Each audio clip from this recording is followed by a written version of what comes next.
So we start a next chapter from paper 2 called as the fundamentals of communication. Communication is a process of sending, receiving and processing information by electrical means.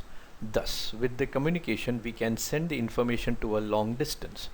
The information may be in the written form, audio, video or graphical. In the 18th century, telegraphy was the first communication system used. Then telephony was made possible. Later on, we used radio communication. Mobile communication uses radio waves. Vacuum tubes were used in electronics, but with the invention of semiconductor technology, transistors, diodes, ICs and other semiconductor devices were used. Recently, the use of satellites and fiber optics has made communication even more widespread, and with increasing emphasis on computer and other data communication.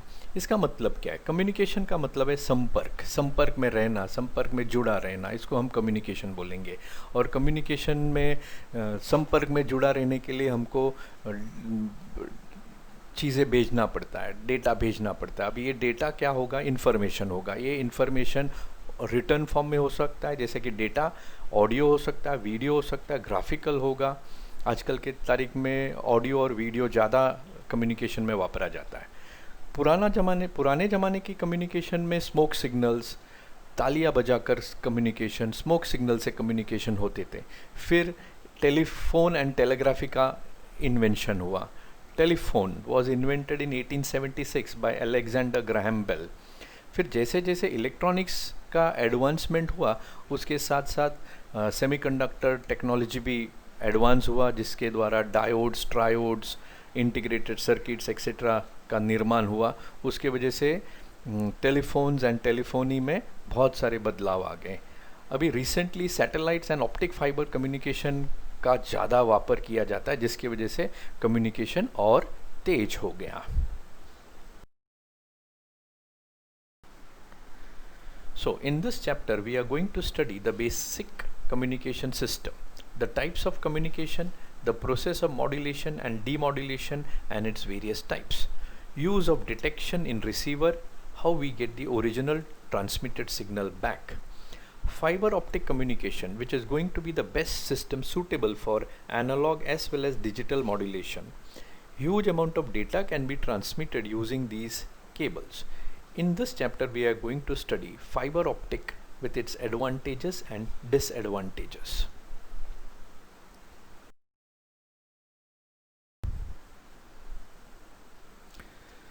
So we see the block diagram of a communication system.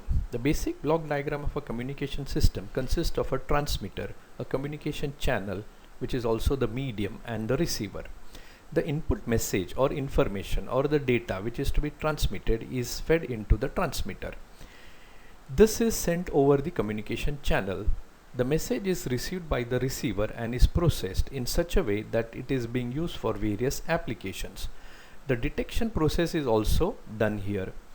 Along the way from the transmitter to the receiver, noise is added to the message in the communication channel. Noise is nothing but unwanted electrical signal which can affect our information. तो इसका मतलब क्या है कि basic communication system का block diagram में हम देख रहे हैं कि तीन चीज़ें हैं, मेन तीन चीज़ें हैं, transmitter, receiver and communication channel. Transmitter के द्वारा हम लोग इन्फॉर्मेशन और डेटा जिसको हमको ट्रांसमिट करना है वो ट्रांसमीटर में दिया जाता है, या तो उसमें दिया जाता है और वो भेजा जाता है। रिसीवर इन डेटा को रिसीव करेगा। अब ट्रांसमीटर डेटा किस में भेजेगा? एक माध्यम में, एक मीडियम में, which we will call it as the communication channel. अब ये जो कम्युनिकेशन चैनल दो प्रकार के हैं, wired and wireless, which will see in detail later on. अब ट्रांसमीटर से रिसीवर में जब सिग्नल जा रहा है कम्युनिकेशन चैनल द्वारा, उसमें बीच में we get what is called as some unwanted signal which we will call it as noise. Noise यहाँ पर आवाज़ नहीं है, नॉइज यहाँ पर अनवांटेड इलेक्ट्रिकल सिग्नल जो अपना डेटा जो ट्रांसमिट किया जाता है उसको बदल सकता है, उसको ऑल्टर कर सकता है, उसको अफेक्ट कर सकता है।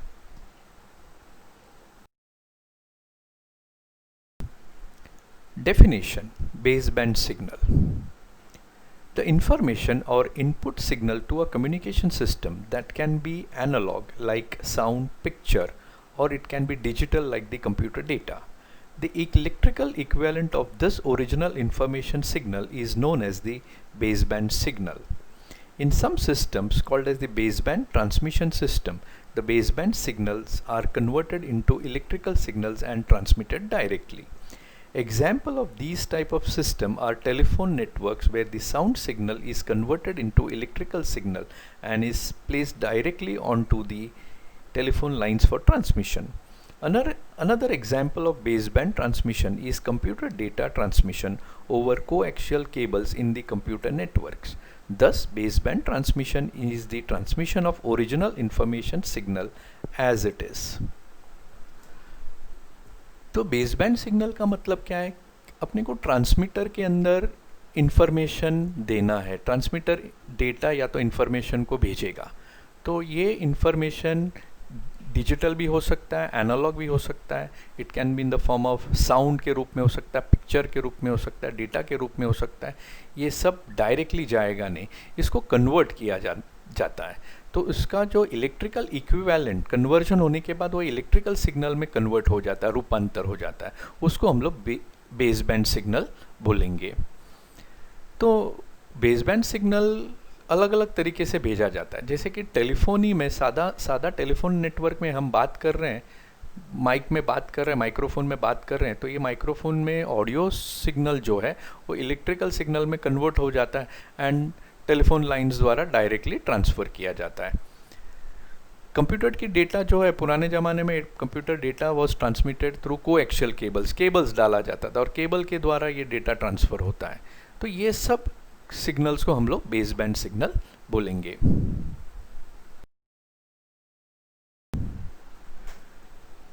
Limitations of baseband transmission. The baseband transmission cannot be used with certain medium. Example, it cannot be used for the radio transmission into free space. This is because the voice signal in the electrical form cannot travel long distance in air. It gets suppressed after long distance. Therefore, for radio communication of baseband signal, a technique called as modulation is used. Baseband signal जो है वो कोई भी माध्यम द्वारा हम नहीं भेज नहीं सकते. जैसे कि हवा द्वारा ये सिग्नल नहीं भेजा जा सकता है. क्यों? क्योंकि बेसबैंड सिग्नल जो है से एग्जांपल साउंड वेव्स है जिसका हम लोगों ने इलेक्ट्रिकल एनर्जी में कन्वर्ट किया है, वो ज़्यादा दूर हवा द्वारा नहीं जा सकता क्योंकि उसके अंदर उसकी ऊर्जा जो है वो कमज़ोर पड़ जाता है. इसलिए यहाँ पर क्या करते हैं हम लोग, एक नया टेक्निक वापरते हैं जिसका नाम है modulation.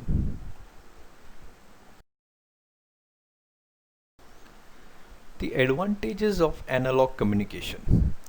In analog communication, the transmitters and receivers are simple, low bandwidth is required, frequency division multiplexing can be used. Disadvantages of analog communication. Noise affects the signal quality. It is not possible to separate noise and signal. Repeaters cannot be used between transmitters and receivers. Coding is not possible.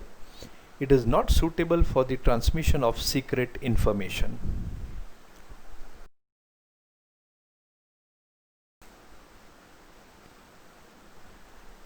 So we saw between the transmitter and the receiver there is a communication channel. This communication channel was of two types: wired communication channel and wireless communication channel. Wired communication channel consists of a wire between the transmitter and receiver. This type of communication is mostly used in telephony and telegraphy. A best example is a landline. Wireless communication is a type of communication in which wire is not used between the transmitter and the receiver. Instead, we use what is called as radio waves and the space or the atmosphere. Using this atmosphere, radio waves are transmitted from the transmitter to the receiver. Example, radio communication, television communication and mobile communication.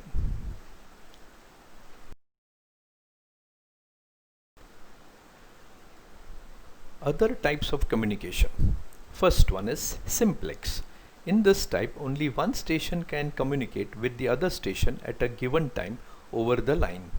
Here one station transmit and other can only receive. It is known as simplex. Here information travels only in one direction. Example, radio and television communication, cable television, telemetry, paging service, radio astronomy, etc. तो simplex में क्या हो रहा है, एक ही transmitter होगा और एक रिसीवर होगा. ट्रांसमीटर ट्रांसमिट करेगा, रिसीवर रिसीव करेगा. दोनों साइड की दोनों तरफ कम्युनिकेशन नहीं होगा, एक ही दिशा में होगा. इसको हम लोग सिंप्लेक्स बोलते हैं. एग्जाम्पल के रूप में रेडियो या तो टेलीविज़न, केबल कम्युनिकेशन एक्सेट्रा. इस रेडियो और केबल में या तो टेलीविज़न में हमने देखा कि ट्रांसमीटर से रिसीवर पे आता है, रिसीवर से ट्रांसमीटर को हम भेज नहीं सकते. Duplex communication, when two stations can transmit and receive the signal simultaneously over the same line in both direction, it is called as duplex system. Telephone system is the best example of duplex system, when both subscriber can communicate with each other at the same time. Example, telephony, facsimile communication, radar, sonar, amateur radio, citizen band radio, etc. तो duplex में क्या हो रहा है, एक station होगा जो transmit कर रहा है, एक रिसीवर होगा वो रिसीव कर रहा है, लेकिन दोनों डायरेक्शन में. ट्रांसमीटर स्टेशन के अंदर रिसीवर भी होगा, रिसीविंग स्टेशन के अंदर ट्रांसमीटर भी होगा. दोनों तरफ है, दो तरफा कम्युनिकेशन होता है. इसको हम लोग ड्यूप्लेक्स बोलते हैं. जैसे कि टेलीफोन में क्या हो रहा है, रिसीवर में सिग्नल आ रहा है लेकिन रिसीवर से सिग्नल ट्रांसमिट भी किया जा सकता है. Half duplex, in this type, two subscribers are assigned two different frequency so that at a time one can communicate with the other subscriber. When first subscriber stops sending message, second can start communicating. Walkie-talkie sets are example of this system. Here communication is two-way, but direction of communication is alternating. अब half duplex में क्या हो रहा है कि दो तरफा communication हो रहा है, लेकिन दो तरफा कम्युनिकेशन के लिए एक जन बात करेगा, उसका पूरा बात पूरा होने पर ही दूसरे को कम्युनिकेट करने को मिलेगा. मतलब एक पतला सा ब्रिज जैसा बात समझो. यहाँ पे सिग्नल जा रहा है, दूसरा सिग्नल उस तरफ से आ नहीं पा रहा है. अब जब ये पूरा क्रॉस करने के बाद ही ये दूसरा सिग्नल वहाँ पर जा सकता है. तो पुराने अगर फिल्म देखे होंगे तो पुराने फिल्म में वायरलेस सेट होता है और उसमें सिग्नल भेजते हैं और उसमें बोलते हैं ओवर. हर सेंटेंस होने के बाद ओवर बोलते हैं. ओवर का मतलब क्या है कि मैंने मेरा बात पूरा किया, अभी आप बोलो. अब दूसरा व्यक्ति बोलने के बाद उसका जैसे सेंटेंस पूरा होता है तो वो ओवर बोलता है, फिर वो दूसरा व्यक्ति बात करता है, एंड फाइनली सब उनका हो जाता है तो ओवर एंड आउट बोलते हैं. मतलब अब हमारा यहाँ पे सिग्नल खत्म हो गया है.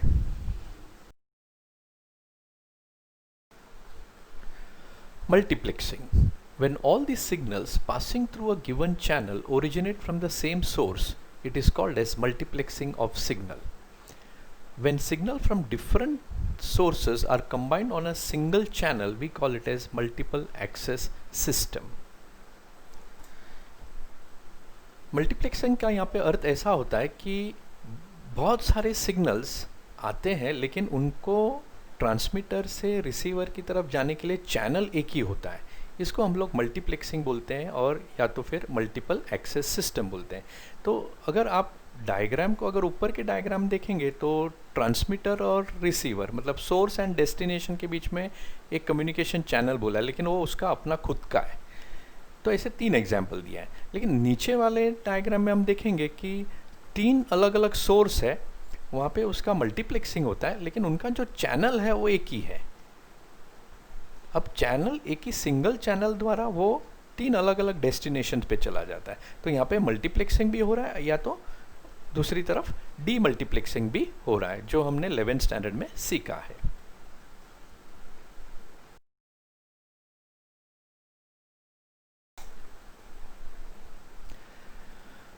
Multiplexing is divided into 2 types, the analog multiplexing and the digital multiplexing.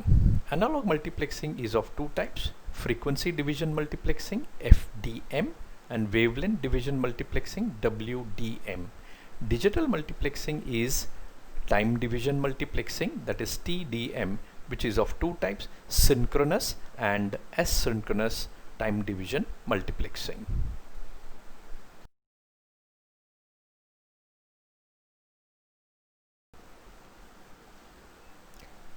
Frequency division multiplexing, FDM. When the whole frequency spectrum is divided and parts of it is allocated to different users on full-time basis, it is known as FDM or frequency division multiplexing. It is used in telephony and a kilohertz spectrum is allocated for each conversation. It is also used in radio cable and optic fibers. तो FDM में क्या हो रहा है कि पूरा जो frequency की स्पेक्ट्रम है उसको अलग अलग ग्रुप में डिवाइड किया जाता है और जो यूज़र्स है उपभोक्ता है उनको दिया जाता है एंड जो यूज़र्स है वो ये पर्टिकुलर अलॉटेड फ्रीक्वेंसी में ही ट्रांसमिट किया जाता है और दो अलग अलग चैनल के बीच में एक बैंड रहेगा जिसको गार्ड बैंड बोलेंगे और गार्ड बैंड क्या करेगा, दोनों चैनलों के बीच में इंटरफियरेंस को रोकता है.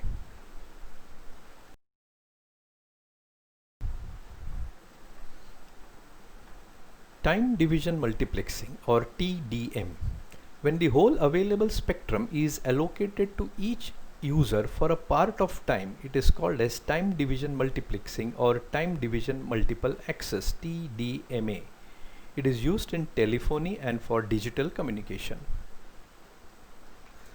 तो TDM में क्या हो रहा है कि पूरा जो फ्रीक्वेंसी स्पेक्ट्रम है समय में बढ़ जाता है, कुछ समय के लिए कुछ पर्टिकुलर यूज़र को दिया जाता है एंड जब ये कुछ समय के लिए कुछ पर्टिकुलर यूज़र को दिया जाता है हम उसको बोलेंगे TDM, टाइम डिवीजन मल्टीप्लेक्सिंग.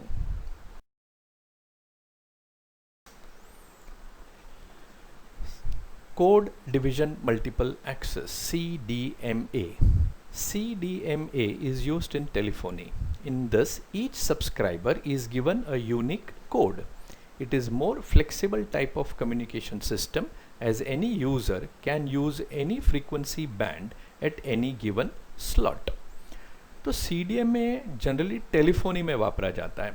इसके अंदर क्या किया जाता है, जो सब्सक्राइबर होता है उसको एक कोड दिया जाता है और उस कोड द्वारा वो किसी भी फ्रीक्वेंसी एंड किसी भी समय कम्युनिकेट पर कर पाएगा.